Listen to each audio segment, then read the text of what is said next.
মহারাজ মহারাজ, কি হলো হাতিশালে আপনার সবচেয়ে প্রিয় হাতি মতিকুমারী। মতিকুমারী কি ভালো আছে তো? মতিকুমারী আজ নতুন সন্তানের জন্ম দিয়েছে। আরে বাস, এ তো দারুণ খবর। আহ, কি যে আনন্দ হচ্ছে কি বলবো।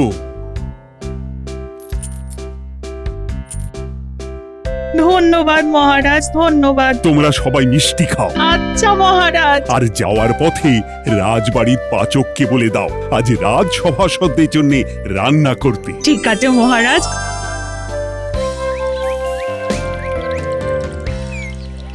ওহ, কতদিন মনটা খারাপ ছিল, কিন্তু আজ আমি সত্যিই খুব খুশি। কি ব্যাপার মহারাজ, হঠাৎ এত খুশির কারণ কি? আরে আরেকজন তো আসেনি, সে না আসলে কি করে বলি। এসে গেছি ঘাস বনে কাশফুল পেলাম, নিয়ে এলাম। আদি খেতা জপ বাবা, পুজো এসে গেল।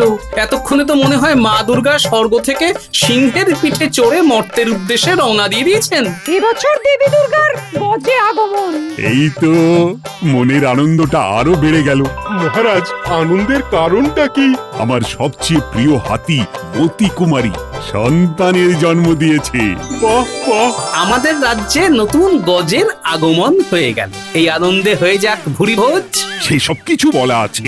তোমাদের জন্য আজ রাজবাড়িতে দুপুরের খাবারের ব্যবস্থা হচ্ছে। বলছি মহারাজ, আমার গিন্নিটা তো বাড়িতে আলু সেদ্ধ ভাত খেয়েই কাটাবে। আমি কি গিন্নির জন্য খাবার নিয়ে যেতে পারি মহারাজ? এত হ্যাংলা জীবনে দেখিনি। কি বললেন? আমি হ্যাংলা? আমি খেলে চেয়ে খাই, আপনার মতন। কি বলতে চাইছো কি গোপাল? আমি চোর? এত বড় অপমান! আমি থাকবোই না এই রাজসভায়। তাহলে পালিয়ে যান, আমাদের বুদ্ধি বেড়ে যাবে। কথায় আছে চোর পালালে বুদ্ধি বাড়ে। এই তোমরা ঝগড়াটা বন্ধ করো তো। পুটি, পুজো তো চলে এলো। কটা শাড়ি হলো রে তোর? কিছুই হয়নি রে। তোর তো দেখছি আমার মতনই অবস্থা রে পুটি। এবারে মনে হচ্ছে পুরনো জামা মার দিয়ে ভাঁজ করে পড়তে হবে। আরে অত চিন্তা করছিস কেন? যার কেউ নেই তার গোপাল দাদু আছে। এটাও তো ঠিক কথা বলেছিস। গোপাল দাদু তো প্রত্যেকবার আমাদের পুজোর সময় জামা কাপড় কিনে দেন, এবারেও নিশ্চয়ই কিনে দেবে। হ্যাঁ, আশায় আশায় থাকতে হবে।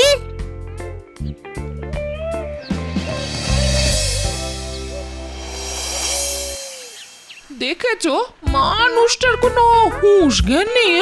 একজন বাড়িতে না খেয়ে বসে আছে আর উনি এখনো বেপাত্তা।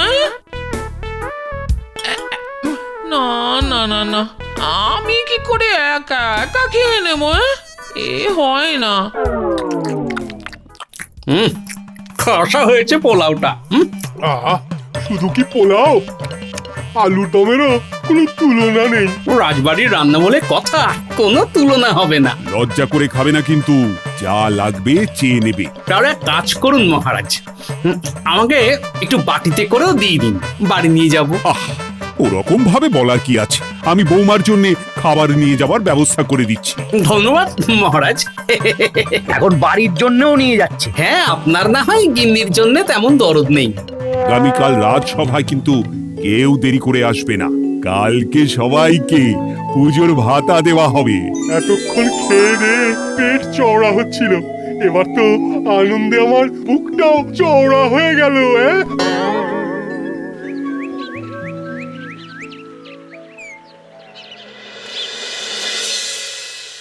আর কতক্ষণ যে বসে থাকবো কে জানে বাবা। আর অপেক্ষা নয়, চুপচাপ বসে না থেকে টুপটাপ খেয়ে নাও। পোলাও, আলুর দম, আরো কত কি আছে দেখো। দারুণ হয়েছে। তার মানে তুমি খেয়ে এসেছো? হ্যাঁ, নইলে বলছি কি করে যে দারুণ হয়েছে? আমি যদি এগুলো খাই তাহলে যেগুলো বাড়িতে রান্না করেছি তাহলে সেগুলোর কি হবে? আরে সেগুলো ঢেকে রাখো, রাতে খাওয়া হবে। বেশ, তুমি আমার কথা কত ভাবো গো। কালকে পুজোর ভাতা পাবো গিন্নি, তোমার জন্য নতুন শাড়িও কিনে দেব।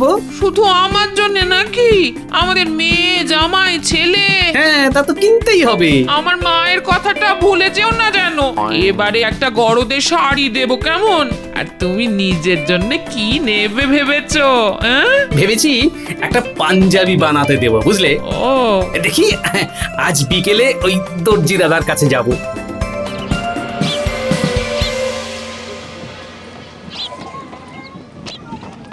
আরে ওই দেখ গোপাল দাদু। এই যে গোপাল দাদু কোথায় যাচ্ছে গো? এই একটু দর্জি দাদার দোকানে গেছিলাম, বুঝলি, এখন ফিরছি। সারা বছর তো দুটো ফতুয়াতেই কাটিয়ে দিই, তাই একটা পাঞ্জাবি বানাতে দিচ্ছি।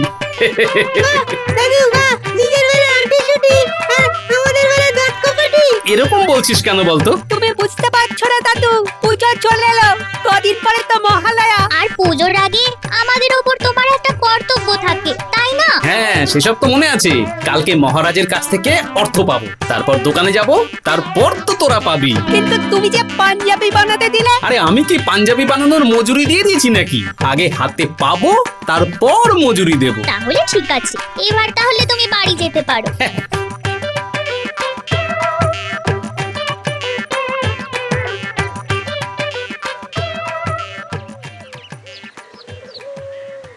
আরে পুটির বাবাজি, তা সব খবর ভালো তো? আর ভালো বলি কি করে বলো, এবারের ফলনের যা অবস্থা, ধান বেচে তেমন আয় হয়নি। পুজোয় ছেলে মেয়েগুলোকে কিছু কিনে দিতে পারবো বলে মনে হয় না। সে কি গো, তোমার এই অবস্থার কথা আমি তো জানিই না। আর এই লজ্জার কথা কি ঢেড়া পিটিয়ে বলার মতন কথা? তা এখন কোনো কাজ করছো? হ্যাঁ, এই গতকাল থেকে রাজবাড়ির প্রতিমা তৈরির কাজ ধরেছি। মানে তুমি এবারে মা দুর্গার প্রতিমা বানাচ্ছ নাকি? না না, আমি নিজে বানাচ্ছি না, প্রত্যেক বছর যে মৃৎশিল্পী বানান উনিই বানাচ্ছেন। আমি এবছর ওনার কাজে সহযোগিতা করছি। পাওনা গন্ডার ব্যাপারে কথা বলে নিয়েছো তো? হ্যাঁ, মহারাজ ওনাকে যা দেবেন তার থেকে কিছু আমি ভাগ পাবো, এই আর কি। ঠিক আছে, তুমি এটা করো, আমি দেখছি কি করা যায়।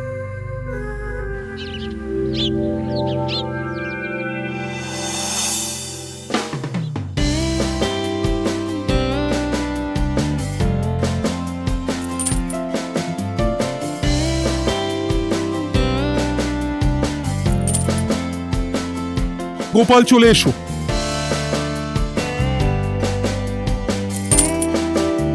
ধন্যবাদ মহারাজ। এবার মন্ত্রী এসো। ধন্যবাদ মহারাজ। কি সবাই খুশি তো? মহারাজ আমি খুশি, কিন্তু আমাকে সবার শেষে দিলেন কেন? কারণ আপনি তো কোনোদিন কিছু শুরু করতে পারেননি, হয় শেষ করেছে নইলে ধ্বংস করেছে। সব বাদ দাও, এবার কাজের কথা হোক। পণ্ডিত বলো, মহালয়ার দিন কি কি হবে? মহারাজ, মহালয়ের দিন নদীর ঘাটে সকল রাজসভাসদেরা পিতৃতর্পণ করবেন, আর সেই দিনই তো দেবীর চৌকো আঁকা হবে। আমি বলছিলাম কি মহারাজ, পুজোর সময় সবারই ইচ্ছে হয় একটু নতুন জামা কাপড় পরার, তাই এবার যদি আপনি মহালয়ার দিন গরিব প্রজাদের বস্ত্র দান করেন তাহলে বেশ ভালো হয় মহারাজ। বাহ বাহ বাহ বাহ, তুমি যখন এই প্রস্তাব দিয়েছো তখন তোমাকেই যে দায়িত্ব নিতে হবে। কি দায়িত্ব বলুন মহারাজ? কারা কারা বস্ত্র পাবে তাদের নামগুলো একটা কাগজে লিখে তুমি আজকে বিকেলের মধ্যেই তালিকা তৈরি করো। মহারাজ, গোপালকে এত বড় একটা দায়িত্ব দিলেন, আমাকে কোনো দায়িত্ব দেবেন না? পাবে তো দায়িত্ব। মহালয়ার দিন সকালবেলা তর্পণ হবে, তো সেই তর্পণের দিন সকালে প্রয়োজনীয় সমস্ত দ্রব্যাদি আনার দায়িত্ব শুধুমাত্র তোমার। হ্যাঁ নয় হ্যাঁ।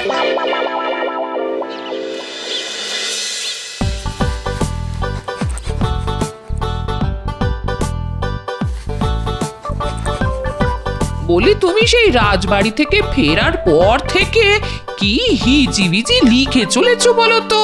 আরে হিজিবিজি না, নাম, গ্রামবাসীদের নাম লিখছি। কেন গো? মহালয়া। মহালয়া তো আর 3 দিন পর। হ্যাঁ, সেদিন রাজবাড়িতে গ্রামবাসীদের বস্ত্রদান হবে, তাই মোটামুটি একটা হিসেব করে নিচ্ছি কতজন বস্ত্র পাওয়ার যোগ্য। এই ব্যাপার। দেখ বটাঘটা, গোপাল জামা কাপড় কোথায় বায়না করছে সেটা প্রথমে জেনে নিবি। হ্যাঁ, সেটা জানার জন্য তো আমাদের গোপালের ছায়ার সঙ্গী হয়ে যেতে হবে। হ্যাঁ, তাই হবি। কিন্তু তার জন্য কিছু ওই জল পানি সব দেওয়া হবে, সব দেওয়া হবে, অনেক রোজগার হবে। শোন, আমার মাথায় একটা বুদ্ধি আছে। কি বুদ্ধি!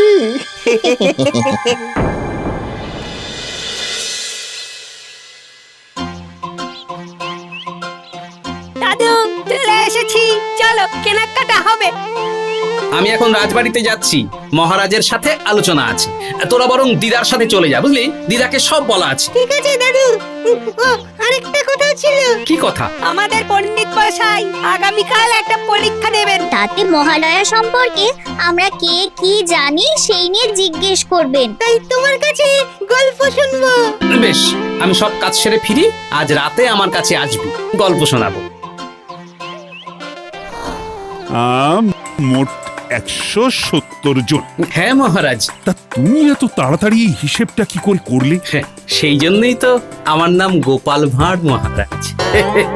আরে হেয়ালি না করে বলো। দেখুন মহারাজ, আমাদের রাজ্যে যারা ভাগ চাষী আছে তাদের এবারে তেমন রোজগার হয়নি, তাই আমি তাদের আর তাদের পরিবারের সদস্যদের নাম লিখে দিয়েছি। কেন? কারণ এবারে চাষাবাদ তেমন ভালো হয়নি মহারাজ, তাই অনেক ভাগ চাষী অন্য কাজে যোগ দিয়েছে। যেমন এই ধরুন না, পুটির বাবাই তো রাজবাড়িতে প্রতিমা তৈরির কাজে সাহায্য করছে। ও হ্যাঁ, তাই তো। আচ্ছা, তুমি তাহলে এক্ষুনি বড় পাইকারি দোকানে চলে যাও, আর কটা জামা কাপড় কি প্রয়োজন বলে কিছু অগ্রিম দিয়ে এসো। আচ্ছা মহারাজ, আমি একটা পাইকারি দোকান চিনি, এখান থেকে একটু দূরে, কিন্তু ওদের ওখানে জামা কাপড়ের মান খুবই ভালো মহারাজ। বেশ, মহালয়ার আগের দিন রাজবাড়িতে সব জামা কাপড় নিয়ে এসে খাজাঞ্চির কাছে জমা দিবে। বাকি দায়িত্ব ওই সামলে নিতে পারবে। যথা আজ্ঞা মহারাজ। এই না, তুমি এটা দিয়ে অগ্রিম দাও, বাকি অর্থ যেদিন নিয়ে আসবে সেদিন দেবে। ঠিক আছে মহারাজ।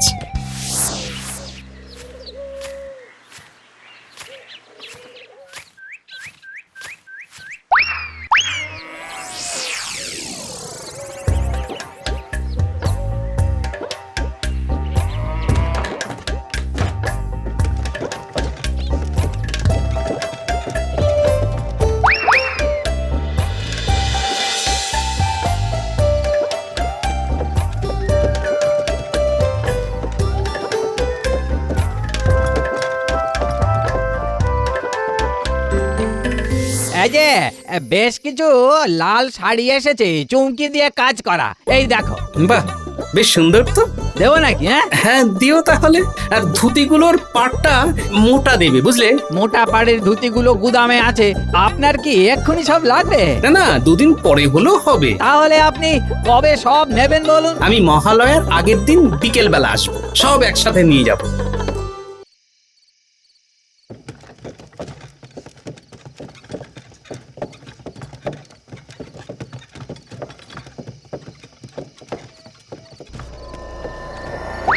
আরে আরে, চেনা চেনা লাগলো মনে হয়।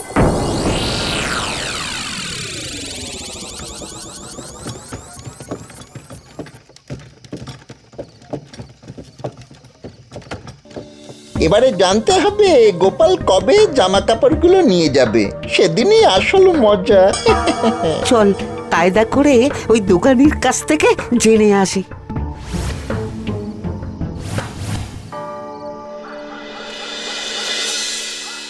তোমার পছন্দ থেকে দিদার পছন্দ অনেক অনেক ভালো।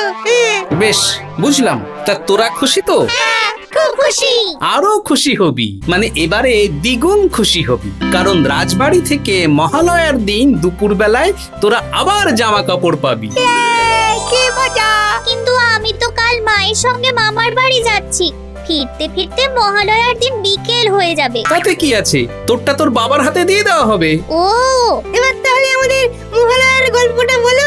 শোন তাহলে, মহিষাসুর নামের এক শক্তিশালী অসুরকে বধ করার জন্য ব্রহ্মা, বিষ্ণু ও মহেশ্বর এই তিনজন দেবতা সম্মিলিতভাবে দেবী দুর্গার সৃষ্টি করেন। কেন দাদু, দেবতারা কি মহিষাসুরকে দমন করতে পারতেন না, যে দেবী দুর্গাকে সৃষ্টি করতে হলো? মহিষাসুর বর পেয়েছিল যে কোনো দেবতা বা মানুষ তাকে বধ করতে পারবে না, তাই দেবতারা মিলিতভাবে এক নারী শক্তির সৃষ্টি করেন, যিনি মহিষাসুরকে বধ করতে সক্ষম। আচ্ছা।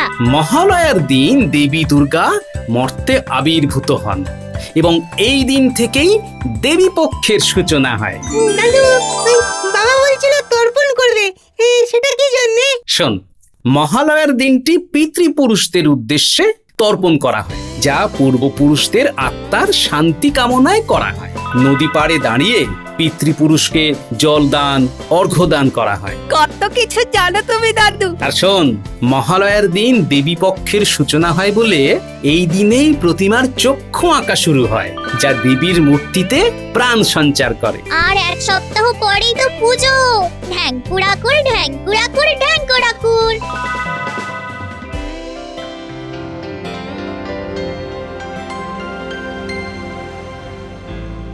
তাহলে দেবীর প্রতিমা প্রস্তুত হলো। আগে হ্যাঁ মহারাজ, তবে আমি একা হাতে কাজ করলে এত তাড়াতাড়ি করতে পারতাম না। মহারাজ, আমি মহালয়ার আগের দিন সন্ধেবেলা সব জামা কাপড় পেয়ে যাব। আপনি তাহলে তালিকা অনুযায়ী সবার ঘরে ঘরে গিয়ে আমন্ত্রণ জানানোর ব্যবস্থা করুন মহারাজ। হ্যাঁ, আমি এক্ষুনি দুজন প্রহরীকে বলছি। তাহলে এখন আমি আসি।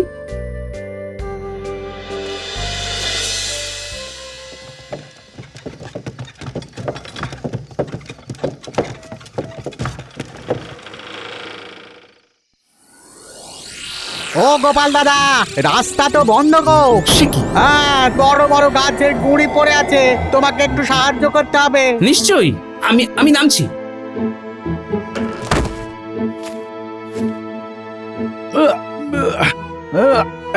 আরে বাবা রে, কি ভারী গোপাল দাদা। ধরো ধরো ধরো, তুমি একদিকটা ধরো দেখি। আমি আমি আর একদিকটা ধরছি। সেই ভালো, জোর লাগাকে। হেইয়ো, জোরসে বলো। হেইয়ো। বাবা, সবে একটা গুলি সরানো হয়েছে। কে জানে বাবা, কে বদমাইশি করেছে। এই পিছনে গাড়ির ওখানে একটা আওয়াজ হলো না? আমিও শুনলাম। চলো তো। সর্বনাশ!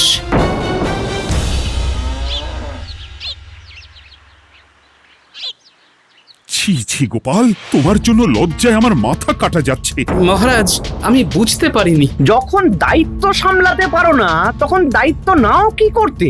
মহারাজ, গোপালকে এক্ষুনি তাড়িয়ে দিন। বেরিয়ে যাও আমার চোখের সামনে থেকে। তুমি আলাদা ঘাটে তর্পণ করবে, আর পুজোয় যেন তোমাকে না দেখি। মহারাজ, আমি বলি কি, প্রজাদের কিছু অর্থ সাহায্য করে দিন, ওরা আশা করে আসবে। হ্যাঁ, এখন তাই করতে হবে। চলো তর্পণটা সেরে আসি।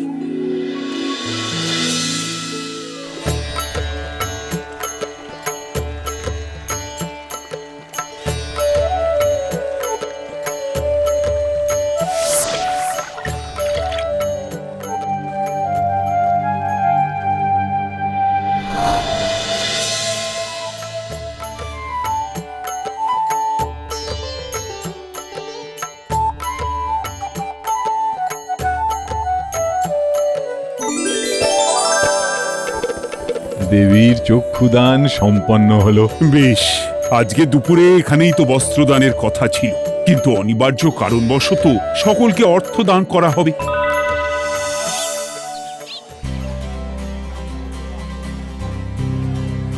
উল্টের মা।